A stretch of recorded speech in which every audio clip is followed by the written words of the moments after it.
Hello, everyone. I am excited to have this conversation today with Gina Goodwin. As you know, I really started creating these conversations because I know that there are so many different modalities to achieve better wellness, better health, and just overall alignment in our lives. And when I find these conversations that I'm having offline, I'm often finding that I wish I would have recorded the conversation. And so I'm really excited to have Gina here to really tell us about hypnotherapy and her practice. So, a little bit about Gina is that she is among the top 2% of hypnotherapists who have been board certified. And she's also a master practitioner of NLP, so neuro linguistic programming. Oh, my goodness. In her practice since 2015, she's been able to help these common challenges that people have. So, emotional trauma, stress, anxiety, fears, low self-worth, and just unwanted habits in general. She uses an evidence-based approach that's faster than that talk therapy and easier than willpower and really safer than medicine. She sees clients by Zoom currently, and no matter where they live, she's open to work with them with her husband, Todd, who's also a board certified hypnotherapist. So I will let you guys connect with her afterwards, and I'll make sure that we have all of that there. But I'm really excited to ask you all the questions. And yeah, I'm just ready to dive in. Are you? Ready. So, for those who are unfamiliar, we're going to start with the what is hypnotherapy first. And then I would really love to understand what got you into this work so that people can understand your passion behind it. So, for those who are unfamiliar with what hypnotherapy is, what actually is it?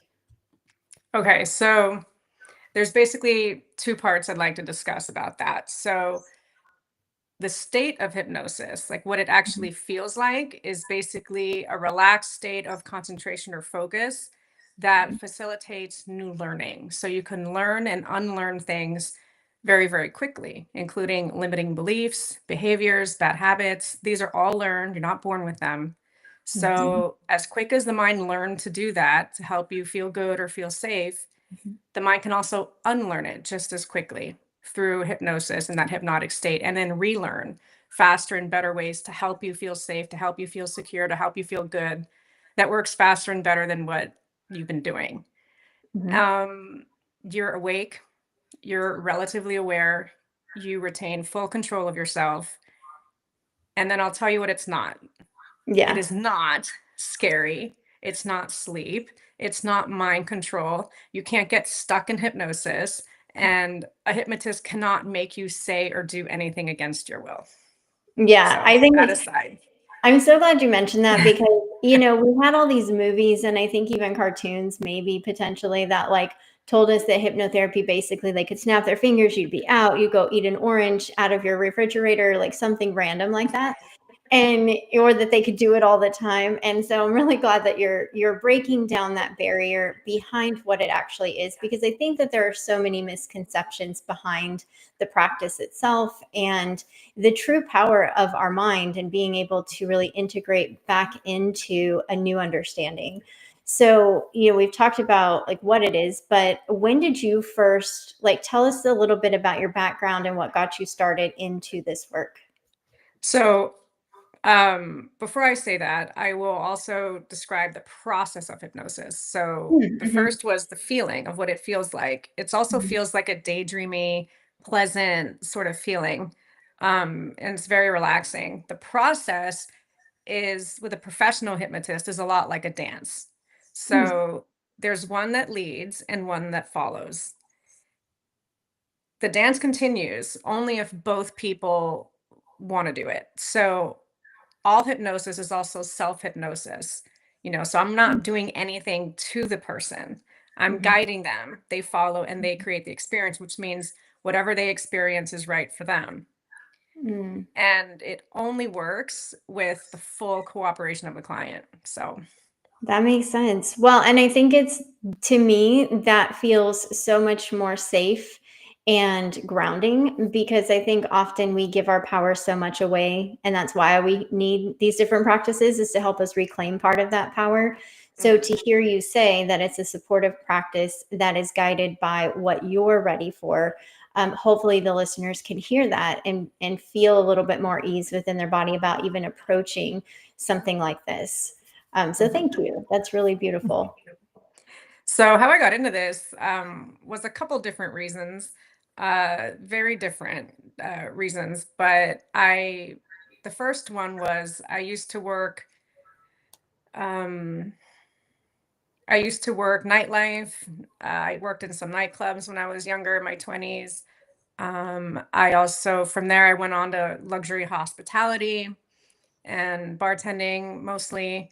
And I just, throughout all my years doing that, I saw how many problems people had, Mm, and how much they would spend on drinking and smoking and they're back week after week. And, it was just really sad to me after a while. It wasn't fun anymore. mm, And I just realized how many problems people actually have. And even before that, when throughout high school, I knew I wanted to help people. I just didn't know how I was going to do it because I didn't want to drug people. I didn't want to put people on medication, because something I stand for is I always felt like there had to be a solution that actually solves the problem versus just masking symptoms or coping with it or having to learn to live with it. So mhm. I had that going on. Yeah. And then in around the same time where I was working in luxury hospitality, my mom passed away and I watched it happen, and she died of cancer, and I had PTSD. I had flashback. I mean, I wasn't officially diagnosed, but Mhm. I had flashbacks I couldn't control. I had PTSD. I had a string of bad habits to help me cope with all the crying I was doing, crying so much, almost got fired a few times. The anxiety was through the roof. The overload was just overwhelming, and it got to a point where I was laying down relaxing one night in bed, and I was 29 years old, and I felt my heart stop. And then it started a few seconds later and then stopped and then started a few seconds later. And I had never felt that before. Somehow I was able to remain calm. I was like, if I freak out about this right now, I don't know what's going to happen.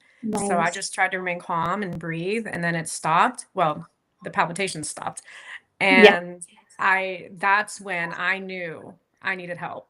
Like I Mm, knew. And I was really not wanting to go toward the conventional talk therapy, psychotherapist route because I knew they were going to put me on medication which have terrible side effects, such as mhm, suicide can be one of them. mhm, And so I didn't want to go that route. I just wanted to truly stop crying and be able to remember her in a different way. mm, And so a mutual friend of my now husband and I introduced me to Todd. We worked together at Goodwin Hypnosis, and he basically introduced us. And I met with him for career advice because I was thinking about doing hypnotherapy anyway around that time. I was thinking of switching mhm, careers and how I could help people without any medication. And hypnotherapy, using the power of someone's mind, sounded fascinating, to mhm. say the least, magical in a way. Like, how is that even possible? And so I was very curious to learn more. And to make a longer story longer, I asked him questions, and I thought at that point that you could only do hypnosis for fears, phobias, and addictions. I had no idea that you could do it for anything, practically anything. I didn't know that. And so throughout our conversation, when I was asking him questions, um, I asked him if it could work for grief because he sort of knew where I was coming from. Mhm, When I reached out to him, I said I watched my mom go through chemo, radiation, surgery, and there's got to be a better way to help people, possibly mhm. even prevent getting something like cancer to begin with, because, stress lowers the immune and disease Yeah. can come up. Yeah. So I asked him if it could help for grief. He didn't know what I was going through. He just kind of knew what was leading me in that direction. And he said, absolutely. And I said, well, really? I says, I can't believe it. And so he said, what would you say to me if I told you you could be grateful for your mom dying of cancer the way she did? Yeah, yeah, And wow. I just said, I'd tell you that's impossible. Hmm. And he's like, why? And I said, because that just sounds too good to be true. There's just no way. I have no idea how that could even be possible. Yeah. So he, in essence, rolled up his sleeves, and I scheduled an official consultation with him. At the end of it, I slammed down my credit card, basically, and we got to work. And in less than 4 weeks, seeing him just 4 times, I was fine. The flashbacks were gone.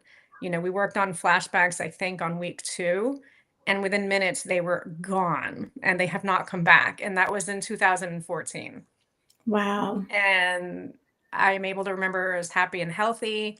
I was just so blown away by my results that I was convinced, like, okay, this is what I'm going to do. This is it. Like, I've been wondering since high school, what is it going to be? And it took me to go through something that terrible, Hmm. right? Or as I labeled terrible, to turn into something terrific. So, am I grateful? Yes, because had it not happened, I wouldn't have probably not have had this career. I was at a dead end career, dead end relationship, just didn't know what I was going to do. I knew I had an idea of what I wanted to do. I just wasn't sure how I was going to do it. And it opened the doors for so many beautiful things and so much fulfillment in truly what I do. Um, and a beautiful new relationship. Yes. So, am I happy about it? No, I do miss her sometimes, of course, but I'm definitely grateful. I definitely see how it served me, and looking back, I wouldn't change a thing. Yeah. And I think like what you're saying is so powerful because so often we are weighted down by our experiences, and that's all we allow. We don't allow to see the purpose, or we don't make purpose out of it, and we don't realign like our energy, our feelings, our knowledge of this experience to something different. I was listening to a podcast this morning by Lori Santos, and they were talking about tuberculosis, which is like terrible disease, and out of that terrible disease, Stetson hats came to be because apparently the creator had it, was told to move west, moved west, got better, figured out that the hats there didn't support what you need because of the rain, so he created the hat. And it's like if he had never gotten tuberculosis, he would not have been in that place. So when we can take like the journey and the story and the life experiences, well, I never say that we negate them or we bypass them. It's more about embracing them differently. And I think it's pretty empowering that you've been able to do this with such a sensitive experience that you've had, Mhm. because losing a parent, but losing a parent in the way you did, and just being able to see the beauty that has risen out, that's really amazing. So thank you. I appreciate you sharing, because I know that there's people that are going through that right now, or that are going through something different, and they're seeing themselves with a new potential because of your words. So I Mhm. appreciate that. So you realized in that moment that this is what you wanted to do, because that was one of my questions. I was like, what was the moment that you knew this is what you wanted to do? And how did you even come to find hypnotherapy? Was it like a Google search? Was it a referral? How did that come together? So I was just looking up online holistic natural ways to help people. Mhm, And of course, I came across acupuncture, Reiki, things like that. Um, and I had done those things and it didn't get me there. It didn't do it mhm, for me. So I wanted to look into something that could go deeper. mhm, And I came across hypnotherapy, and there was an online school, because where do you go to school for this? Where do mhm, you? And so I got brochures and everything in the mail. I was ready to sign up, and then I met Todd, and he also certified people. So I didn't have to do it online. I just went down the street and did it in person. And then a year or two later, I think 2 years later, I got board certified along with master certified in NLP or neurolinguistic programming. So Mhm. it started with an internet search. And then right around that time, I got introduced to him. Wow. I love it. That's always how, like, the power of just divine alignment, the fact that it was right there. And yeah. What are you noticing when you're working with clients? What are those common themes that you tend to help people work through? The most common thing I see is anxiety. And of Hmm. course, anxiety is not really the problem. It's a symptom of an underlying thought that Hmm. creates the feeling. And the thought usually comes from a belief system. So thought provokes emotion. With every thought we have, there's a feeling attached to it. And based on how we feel about that thought, we behave in a certain way. Even avoiding something is doing something. So to change behavior, you go back, change how you feel Hmm. based on the thought. And the thought can change when the belief system changes. So that's where the root is. And that's how I'm able to successfully help people reduce, usually eliminate their anxiety once and for all. Hmm. And it could have been because of different things. It could have been abuse when they were younger. It could have been um, any sort of trauma, whether it's big T or little t, can really impact someone's self-worth. Everyone has self-worth issues to varying Hmm. degrees, Yeah. and it's usually those beliefs are usually imprinted in childhood. Worthiness or worth less than most people, not worthy of love, not worthy of success, not feeling safe. So those are the common beliefs: is safety, Hmm. worthiness, and self-efficacy. They can handle it. They can trust themselves. They can get through pretty much anything. And they know more than they think they know. They just Hmm. believe that they don't. Yeah. Yeah. And I think the more and more we pay attention to our language and what we say on the outward expression of repeats, like the I cannot, I am not, I am this, all of that just reinforces the belief system, and we're so unaware of it. Like, I Mhm. think that because of our disconnection from ourselves, we walk around saying all of these things, and they're just reinforcing that pattern and the belief. And what I'm hearing you say is that there's the root cause, which is ultimately the patterning and the belief system. So really the belief system at the core of what we believe. And I see it all the time in my practice. Like, people really come in with very uneasy foundations, and so their understanding of themselves is so disjointed that they don't have the ability to trust, and they can't even begin to understand, like, how do I navigate who I am as a human. So, and that's really interesting. Is there like a particular experience, without breaking confidentiality or anything, that you'd like to share outside of your own, that you know is really have has impacted a client? Yes. So there's actually two. Okay. One was during my first few years of practice. I had a client who she came to me for her consultation. Oh, I was going to have the pages here. I still have them printed out. She came to me with literally like 2 pages front and back. So like 4 pages of all the things she wanted to help. She had problems with and things that she wanted to improve. And I first looked at it and I went, oh my God. But as I was reading it with her, I was reading it, I said to her, 99% of these issues are symptoms. And I Mm. underlined root causes, like she said, worthiness and, wanted to love herself more and things like that. I said, what I see here is just these two things. If we work on these two things, everything else should get better without even Mhm. having to touch it, because that's just how this works. When you pull it out by the root, that's it. There's no more weed. You don't have to trim it. You don't have to manage it. You don't have to analyze it. You don't have to stomp on it. You don't have to spray weed killer on it. You get it out by the root, it's gone. And so what had happened to her is her mother basically sex trafficked her to a Indian guru. Mhm. Obviously, her mother was very disempowered, and her father was out of the picture. Mhm. So she wanted enlightenment. And so she gave this guru everything, money, possessions, time. And then finally one day she said to the guru, her mother said to the guru, "I've given you everything. Where's my enlightenment?" Mhm. And he said, "You haven't given me everything yet. I want your daughter." Wow. So throughout her whole teenage years, she lost her virginity to this man. She's being raped by Mhm. this man. She's having Mhm. these relations with him, kind of forced by her mother.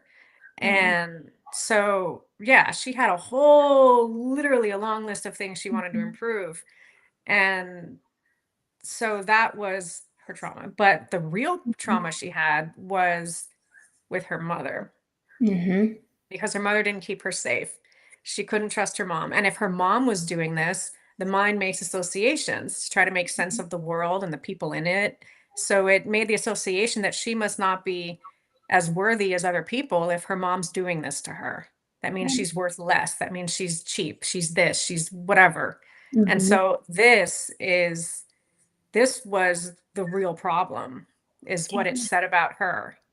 Mhm. So that's what we really worked on, was that the issues with her mom. Of course, we touched on some of the bigger moments with the guru, but that Mhm. wasn't really her problem. It wasn't what he did, it was what her mother did. Yeah. And so I worked with her. We did a 7-session program. Mhm. And after those 7 sessions, about 2 months later, she was waiting in the waiting room for her last session. And I went to go get her. This is when I used to see people in person in Miami Mhm. Beach. And she was highlighting things like in a notebook. And I thought she was doing something for school. So I didn't really say anything about it. She comes in, big, huge smile on her face with that same list. And she said, "Everything I've highlighted got better. Mm. Candace, everything got better except like her fear of sharks, which I told her is completely different and that's not going to get better, because that's a different protocol." And she understood that. So it was Yes. like fear of sharks and like some other thing like that, heights or something. Mhm. And we knew that that was going to stay the same unless she wanted to work on that separately. She couldn't believe it. And I was just so proud of her. And she was one of the most memorable people I've ever worked with, Mhm. and so fulfilling. And she was just so grateful. Sometimes I still check in with her, and she's doing great, and she's a mom now. But I also had a client within the last year who did phenomenal, and she Mhm. left me a video testimonial, so I can say her name if it slips out. Mhm. But she was present when her brother shot himself, Mm. and she had flashbacks of the sound and the images, and um, she was on medication. She was taking, I think it was Zoloft, Mhm. and she was only upping the medication because it wasn't enough.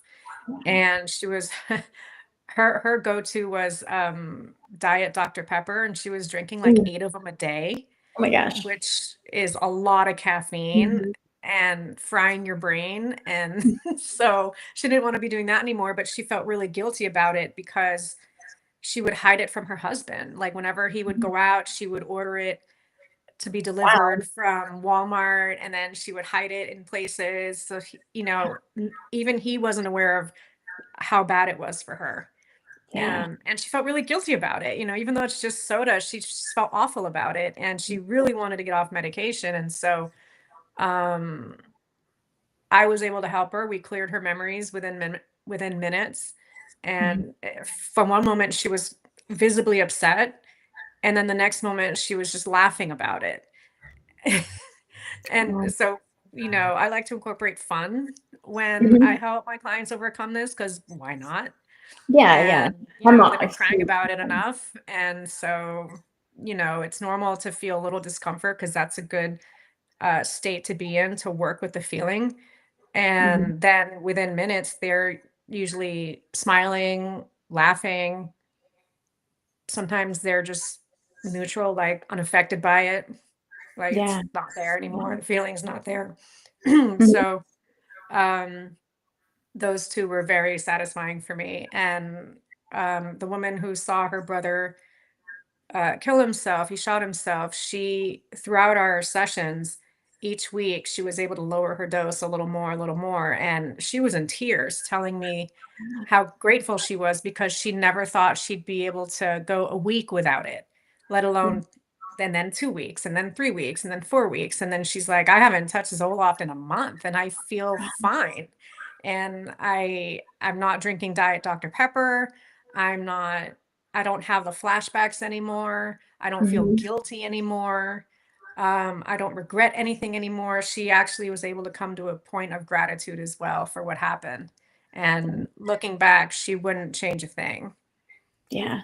Well, and I mean, that's both of those stories are just the so powerful, right? And just the ability to, again, work through our trauma so that we're not holding on to it, and to be able to fully see it, I think, is what you're gifting people, is the ability to then reconnect. So in a session, you're helping them to rewire, question mark, their automatic thoughts and processes and what their beliefs are and associated patterns. So if I'm following correctly, like hypnotherapy is a part of that process of reprogramming, correct? Yes, and NLP as well. Okay. You know, Yeah. I combine NLP in my sessions Mhm. as well to make it even more powerful, just exponentially more powerful. Yeah, yeah. Well, and I feel like the more we understand about how we operate, which I'm a huge nerd on this stuff. So I've like read so many books on how we operate. It's insane, but it's interesting, right? Like the more that we can gather how we actually internalize and process, it makes that part of going through the change and transformation, I feel, so much easier. And having a practitioner like you that's there to support and guide and empower, because what I really love and what I keep hearing is that you're not trying to keep clients forever. And that is something that I am very anti, even in my practice. Like, I want people to feel empowered to do this work on their own and have their autonomy back, because we've given it away to so many things, right? So many things. And I think it's empowering that you, as a practitioner, you're like, yeah, I don't need to work with you for this long term. I can really do it in this period of time, and we can see that improvement, and you can go on about your life. Hmm. And to me, that is the most like deepest form of transformational work that you can provide as a practitioner. So I just want to commend you for that, because you don't hear that often. We're always hearing people like, oh, you need this.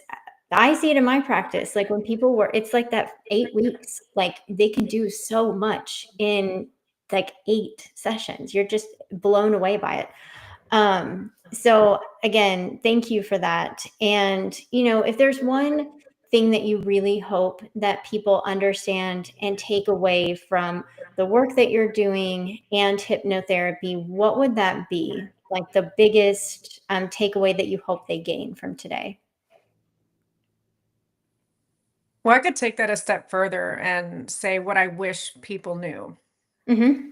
I wish people knew, and I wish there was more awareness, accurate awareness, not what we see in Hmm. movies and everything, about how this sort of work, subconscious work, is so powerful and effective. I can't tell you how many clients my husband and I have seen that say, I've tried everything. Hmm. And we're like their last resort. And Hmm. then it works fabulously. And they wish that they'd seen us first and sooner. They would have saved them a lot of not just money, but time, suffering, coping, feeling terrible. Hmm. And so many people have said that they wish that they would have done this a lot sooner. Hmm. I wish people knew that they have the power to change. You know, a lot of people think this is just the hand I was dealt with and you got to live with it. And it's not true. That's not true. You can change. You just have to want it and be accountable and understand how it's not what happened, it's your perception of what happened that is causing your suffering. You can't, I don't have a time machine, can't go back in time and change things, but I can change how you feel based on how you're viewing it, how you interpreted it or whatever's going on. And that's the key. And if I just wish people knew that it's not what happens, it's their reaction to it. That's the problem. And that can change, and it can change easily, and it doesn't have to be a painful, grueling process. And Todd years ago said, what would you say to me if I told you you could be grateful for your mom dying of cancer the way she did? I was like, I'll tell you that's impossible. Well, that was debunked. It is absolutely possible, and I'm proof of that. And I stand by it. And, I wish people knew that they didn't have to cope. They don't need to take medications. Of course, medication is important for people who are schizophrenic or suicidal. Then yes, absolutely, there's a time and place for medication. But Absolutely for right. anxiety or for depression or mood stabilizers, Yeah, mood stabilizer. Yeah. it's unnecessary. There's a solution, and it's not harmful. It actually is extremely helpful and can help you grow. And I just wish people had that awareness that it's possible, it's doable. And in my opinion, what chiropractic was 10, 20 years ago is kind of where hypnosis is today. And that's basically it. Yeah, no, I love it because you hit on so many things that I value out of our conversation that we've had before and even today is again just bringing awareness to what the practice is. And we are seeing this shift in understanding as a collective that the way we're doing life is not working. And so I think that's why these different practices are being elevated so that we can come back to them, because I'm sure they were there, thousands of years ago.